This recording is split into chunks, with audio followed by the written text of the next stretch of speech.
Assalamualaikum warahmatullahi wabarakatuh. Bismillah, alhamdulillah, salatu wassalamu ala rasulillah wa ala alihi wa sahbihi wa mawala la hawla wa la quwata illa billah. Pemirsa At-Tafkir Channel yang dimuliakan Allah, senang sekali rasanya pada kesempatan kali ini kita berjumpa. Semoga semuanya dalam kondisi sehat. Dan alhamdulillah pada kesempatan kali ini kita akan membahas tema yang aktual, yaitu tentang proyek IKN atau Ibu Kota Negara yang baru, yang pada saat ini tentu saja menjadi viral beritanya, dan kita pun tentu sebetulnya senang-senang saja ya ketika seseorang itu punya rumah yang baru, ibu kota yang baru, tapi tentu saja tidak setiap rumah atau tidak setiap ibu kota yang baru itu tidak punya masalah ya. Dalam beberapa kesempatan itu banyak sekali survei ataupun kajian yang menyatakan bahwasanya ibu kota baru ini banyak menuai masalah. Oleh karena itu pada kesempatan kali ini kita akan mendatangkan alhamdulillah sudah mendatangkan dua narasumber, yaitu Bapak Abdullah Makhrus dan Bapak Cahyo Baskoro yang akan berbincang pada kita. Yang pertama kami sapa dulu Bapak Abdullah Makhrus. Assalamualaikum Pak Abdullah Makhrus. Waalaikumsalam warahmatullahi wabarakatuh. Bagaimana kabarnya Pak Abdullah? Alhamdulillah. Baik ya. Alhamdulillah ya. Pak Abdullah, langsung saja ya. Jadi kita akan bicara tentang rencana pemerintah untuk proyek ibu kota baru. Nah, ini kita bicara tentang bagaimana penggunaan dana APBN yang sebesar 19% itu Pak ya. Nah, bagaimana menurut Bapak pemindahan ini dari kacamata ekonomi negara? Mungkin bisa dijelaskan Pak Abdullah. Baik Pak Adi. Jadi kalau kemudian kita berbicara penggunaan APBN yang dikatakan 19% ya. Kemudian kita coba cross check di beberapa media, memang beritanya seperti itu. Tapi sebetulnya kita nampaknya perlu mempertanyakan nih. Sebetulnya karena dari rencana awal kan katanya awal-awal itu kan tidak menggunakan dana dari APBN ya. Tapi kenapa kemudian sekarang justru ikut membebani APBN kita? Padahal kalau kita lihat seharusnya APBN yang hari ini ya saat ini masih menanggung beban hutang yang semakin besar, apalagi kemudian kita masih punya problem beban penanggulangan pandemi dan kemudian kebutuhan untuk mendukung kebutuhan masyarakat ya, untuk mengembalikan lagi, meningkatkan lagi daya beli masyarakat yang terus merosot. Nah ini justru kalau kita lihat akan memberatkan keuangan negara ya. Dan kemudian ini bisa jadi akan membuat beban APBN akan makin besar jika kebutuhan biaya proyek ini nanti ada kemungkinan tentu biayanya akan membengkak gitu. Dan jika ini kemudian terjadi, bisa jadi ini akan kondisi-kondisi ini akan berulang ya, sebagaimana proyek-proyek kereta cepat Jakarta-Bandung yang ya kita lihat kenyataannya seperti itu. Nah, begitu aja kira-kira. Begitu ya. Jadi kalau begitu, bagaimana dampak bagi ekonomi negara jika memang ternyata dipaksakan menggunakan APBN? Dan apakah dampak tersebut juga akan berimbas kepada rakyat kita? Ya, kalau kita berhitung-hitung nominal ya, alokasi dari APBN sebesar 19% itu kalau dihitung seolah-olah persennya itu kecil ya, tapi kalau kemudian dihitung secara nominal dengan APBN kita yang kalau saya lihat datanya di kemenku.go.id itu kurang lebih anggaran APBN tahun 2021 itu sekitar 1.743,6 triliun, itu kalau 19% juga sangat-sangat besar begitu. Apalagi kalau kemudian nanti ada pembengkakan biaya yang harus dibebankan kepada APBN gitu. Nah, kalau kemudian ini kenyataannya seperti itu, maka tentu akan menyebabkan belanja negara juga akan semakin berkurang dan akibatnya pada ekonomi negara ini bisa mengalami penurunan. Nah, kalau kemudian terjadi penurunan, akibatnya kemampuan negara untuk membangun dan mensejahterakan rakyatnya juga akan mengalami penurunan.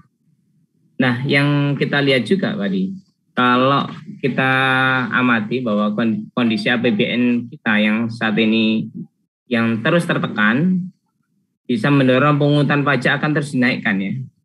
Baik dari segi jumlah wajib pajak, variannya, ataupun nilai pajak yang akan terus naik ya. Karena sebagian besar pendapatan APBN kita ini didapatkan dari pungutan pajak pada rakyat. Kalau saya lihat dari data kemenku.go.id itu penerimaan dari pajak itu sekitar 1.444,5 triliun.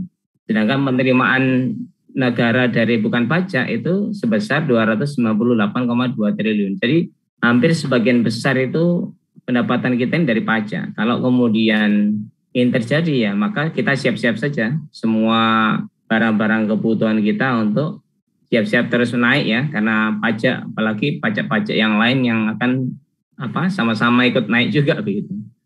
Dan kalau ini kemudian terjadi, maka imbasnya tentu akan menjadikan penurunan ekonomi. Ini akan berdampak pula pada daya beli masyarakat kita yang juga akan semakin rendah ya. Dan kalau ini terus saja terjadi, maka tentu ini bisa menimbulkan angka pengangguran semakin besar, kemiskinan, kriminalitas, dan masalah sosial yang lain. Nah, maka demikian juga nanti ketika pajak ini menjadi tumpuan pendapatan yang jumlahnya terus naik, ya maka otomatis beban rakyat ini ya yang kita belum lagi pulih ya keadaan kita pasca COVID-19 yang mungkin dikatakan mulai mereda, tapi kondisi pendapatan masyarakat ini juga belum pulih betul, maka beban rakyat nanti akan semakin besar sehingga daya beli masyarakat maupun tingkat kesejahteraan masyarakat juga akan terus mengalami penurunan. Ini yang mungkin nanti akan terjadi, Pak Adi. Gitu ya. Jadi kalau memang kenyataannya akan menjadi beban rakyat di kemudian hari, mungkin apa saran Bapak untuk masalah IKN ini pada rakyat Indonesia, Pak? Ya, kalau kemudian kita berbicara tentang ekonomi keluarga ya, kalau kita bicara keluarga, maka kalau kita tahu kondisi ekonomi kita yang tidak terlalu bagus, tentu biasanya kita akan memilih mana yang lebih urgent gitu untuk kita belanjakan. Bahkan kalau ada hal-hal yang belum sangat urgent untuk kita lakukan, biasanya justru kita tunda atau kita batalkan kan gitu. Kalau kita bicara dengan ekonomi rumah tangga. Nah, apalagi ini terkait dengan ekonomi negara ya. Maka sebetulnya negara juga melakukan hal yang sama. Mana yang lebih urgent yang dibutuhkan rakyat tentunya saat ini ya.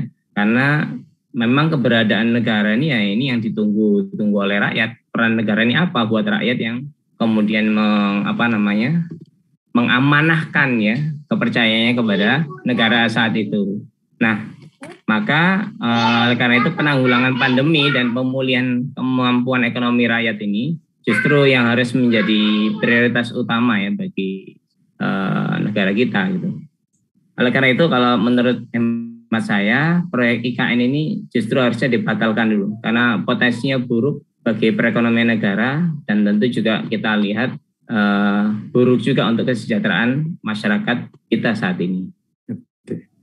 Baik, jadi prinsipnya Anda Bapak tidak setuju ya untuk proyek ini dilanjutkannya? Iya betul Adi, belum saatnya lah. Gitu ya. Baik, terima kasih Pak Abdul Makhrus atas penjelasannya kepada Tafkir Channel. Dan pemirsa, kita akan berbincang lagi dengan seorang cendekiawan Muslim, Bapak Cahya Baskoro, terkait dengan lingkungan ya.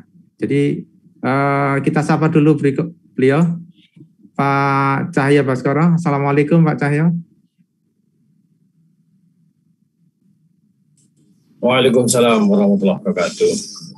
Gimana kabarnya Pak Cahya Baskoro? Alhamdulillah. Alhamdulillah ya. Sehat. Baik, alhamdulillah. Terima kasih Pak waktunya Pak untuk hadir di ruang Zoom kita. Pak Cahyo, langsung saja ini terkait dengan kajian ilmiah yang dilakukan untuk IKN ini Pak ya. Banyak kalangan menilai bahwa pemindahan IKN ini belum memenuhi studi kelayakan. Bagaimana menurut Bapak? Iya, jadi kalau kita mengacu perundang-undangan ya, Undang-Undang Nomor 32 Tahun 2009 tentang perlindungan dan pengelolaan lingkungan hidup atau RPLH, sebuah proyek atau sebuah kegiatan yang akan dilaksanakan ini seharusnya adalah melakukan studi kelayakan yang disebut dengan AMDAL, analisis mengenai dampak lingkungan. Hanya apalagi sebesar IKN ya, proyek yang level nasional yang cukup besar ini tentu harus memperhitungkan dengan sungguh-sungguh dampaknya terhadap lingkungan. Hanya saja dari beberapa pengamatan para cendekiawan, dari berbagai kajian terlihat bahwa penanganan atau pelaksanaan terkait dengan persiapan atau penelitian terkait dengan lingkungan ini sepertinya terkesan tidak serius atau bahkan asal-asalan. Nah, ini terbukti dengan beberapa hal. Misalkan di Provinsi Kalimantan Timur sebagai tempat yang akan dijadikan lokasi IKN, ini telah terjadi beberapa kali banjir. Bahkan akhir tahun 2021 kemarin terjadi banjir di sana. Ada beberapa lagi masukan yang sepertinya kurang dipertimbangkan. Ini menurut BMKG bahwa di Kalimantan ya secara umum ya, termasuk Kalimantan Timur ini banyak terdapat sumber gempa atau dengan sesar ya, patahan-patahan ya. Ada sesar Prato, sesar Manggalihat, sesar Tarakan, sesar Maratua dan beberapa lagi yang lain. Nah, ini sepertinya juga kurang begitu dipertimbangkan.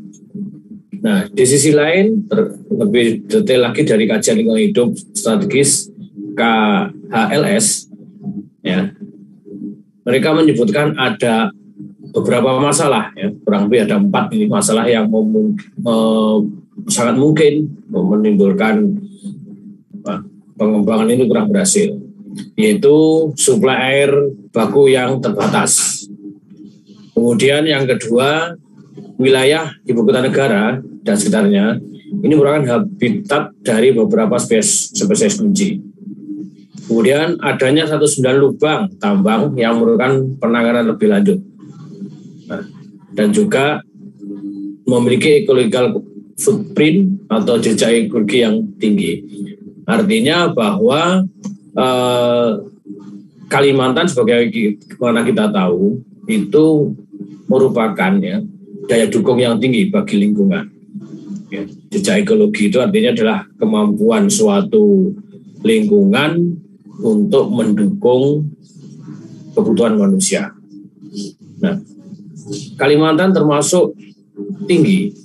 Nah, kalau kemudian dilakukan pembangunan, maka terjadi deforestasi, ini juga akan menurunkan. Nah, ini yang perlu dipertimbangkan lebih jauh terkait dengan pembangunan IKN di sana. Ya. Nah, gitu ya Pak ya. Jadi kalau pernyataan seperti itu, dampak lingkungan dan bencana apa saja Pak yang bisa terjadi jika proyek IKN ini diteruskan Pak? Ya, jadi sesuai dengan tadi yang dianalisis berapa pakar, ya maka kita lihat ada beberapa kemungkinan yang mungkin menyebabkan kerugian atau dampak negatif dari pembangunan IKN ini. Yaitu diantaranya kemudian terjadinya gempa bumi di sana. Ya, artinya lokasi tersebut kurang aman. Kemudian yang kedua, penanganan lingkungan tadi seperti deforestasi, kemudian yang oleh akibat tambang, penambangan hutan dan sebagainya, ini sangat rentan terjadinya, menyebabkan ya sangat rentan terjadinya banjir. Ya, ini tentunya sesuatu yang tidak diharapkan. Dan juga terkait dengan deforestasi tadi, ya, semakin terjadi deforestasi, penghilangan hutan, penggundulan hutan, maka ekologi semakin rusak. Padahal daerah IKN itu adalah merupakan daerah yang selain footprint-nya tinggi, ya ecological footprint-nya tinggi, juga ada beberapa spesies kunci tadi yang disampaikan di sana. Ini juga akan bisa terjadi perubahan ekologi, ekosistem, ya, dan tentunya akan berbahaya. Juga ya, karena struktur tanahnya atau daya dukung tanah di sana kurang kuat atau kurang bagus ya, maka bisa jadi kemungkinan terjadi seperti konstruksi bangunan, konstruksi jalan ini juga akan rawan. Nah, itu yang bisa kemungkinan terjadinya hal yang negatif yang akan muncul. Ya, baik. Jadi kalau melihat begitu buruknya perencanaan atau AMDAL atau bencana yang mungkin terjadi, jadi apa saran Bapak pada proyek IKN ini, Pak?